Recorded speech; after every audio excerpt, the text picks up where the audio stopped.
Bonjour à tous. Si vous habitez aux Philippines, vous ferez mieux de vous casser. La vape a été totalement interdite et le président, qui doit être un connard comme tous les autres, a même fait appel à aux forces armées. Euh, voilà, je mettrai un lien dans la description de Planet of Apes. Et les déclarations du président, on dirait un chef de gang en fait. Je vais le bannir, si on t'arrête dans une chambre, je t'arrêterai, etc. Donc c'est une criminalisation. C'est une criminalisation totale de la vape, et c'est ce que j'avais dit dans la vidéo sur cette loi stupide du Massachusetts. Aujourd'hui, la vape, elle est criminalisée. Elle n'est plus simplement interdite.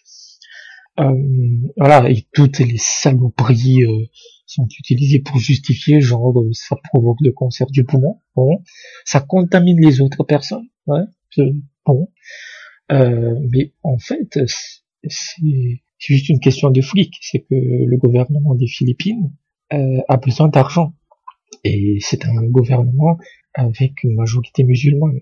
Donc déjà c'était en juillet, ils ont créé des taxes de péché au sens religieux, des sin taxes, des taxes péché sur le tabac et l'alcool. Et en fait, ils veulent simplement les taxer au maximum pour avoir 420 pour gagner, pour collecter dans les environs de 426 milliards de pesos philippins, ce qui équivaut à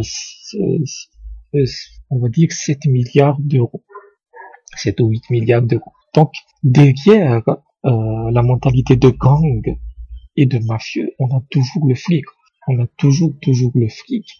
Et c'est hallucinant parce que les Philippines sont un pays important dans l'industrie de la vape. Il y a des liquides philippins qui sont plus ou moins bons, avec leurs défauts, certes, mais cela signifie que l'industrie s'est supprimée.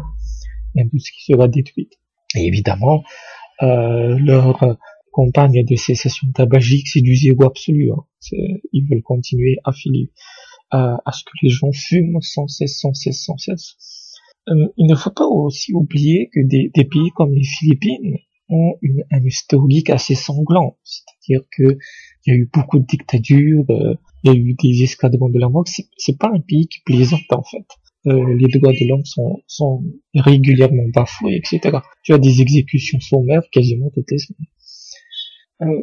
Mais au-delà de ça, si des gouvernements de fils de pute font des fils de puterie, c'est pas grave. C'est leur nature, en fait. Tu vois. Mais le vrai souci, qui est le vrai coupable dedans? Et c'est ce que j'avais dit, c'est que on peut arguer, mais pourquoi s'intéresser à la diabolisation de la vape aux États-Unis? Eh bien pour ça.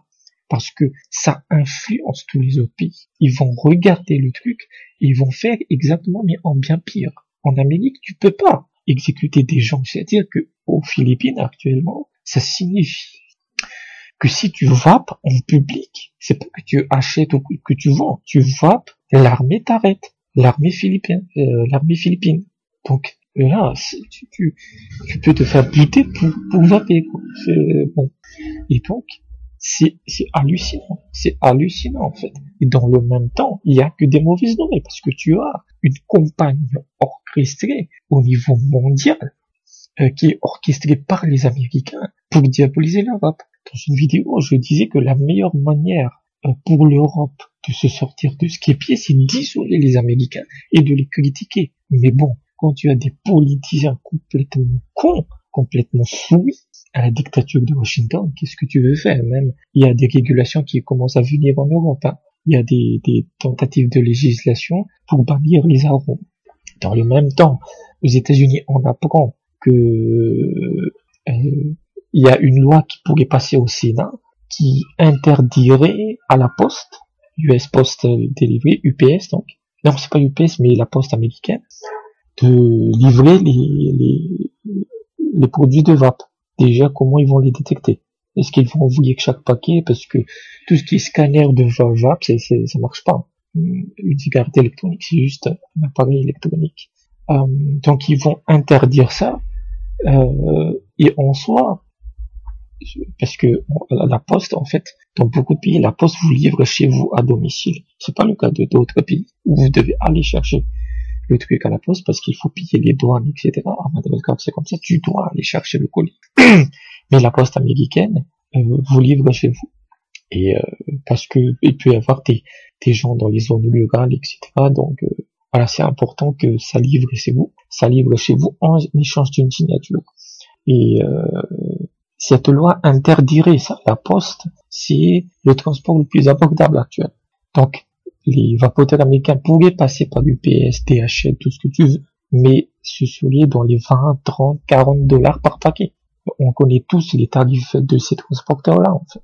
Donc, ça augmente encore plus, en fait. Ils nous attaquent d'un point de vue sanitaire avec la pseudo-science et la corruption, et de l'autre côté, ils nous attaquent avec l'argent. C'est-à-dire qu'ils nous disent, allez fumer, c'est moins cher, et on vous emmerdera pas. Dans le cas des Philippines, la cigarette n'est pas du tout interdite. Hein. Donc, voilà, il faut cesser d'être gentil avec ces gens. Il faut cesser d'être gentil avec les anti-vap. Il faut les insulter, il faut les attaquer de toutes les manières possibles, parce que c'est la seule manière, c'est le seul langage qu'ils comprennent. Quand tu regardes les déclarations de ce connard du gouvernement Duterte, c'est le nom du mec, c'est un chef de gang, c'est un caïd en fait. Il a une mentalité de caïd.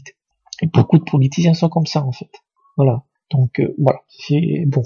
Ne vapez pas aux Philippines, n'allez pas aux Philippines, oubliez les Philippines.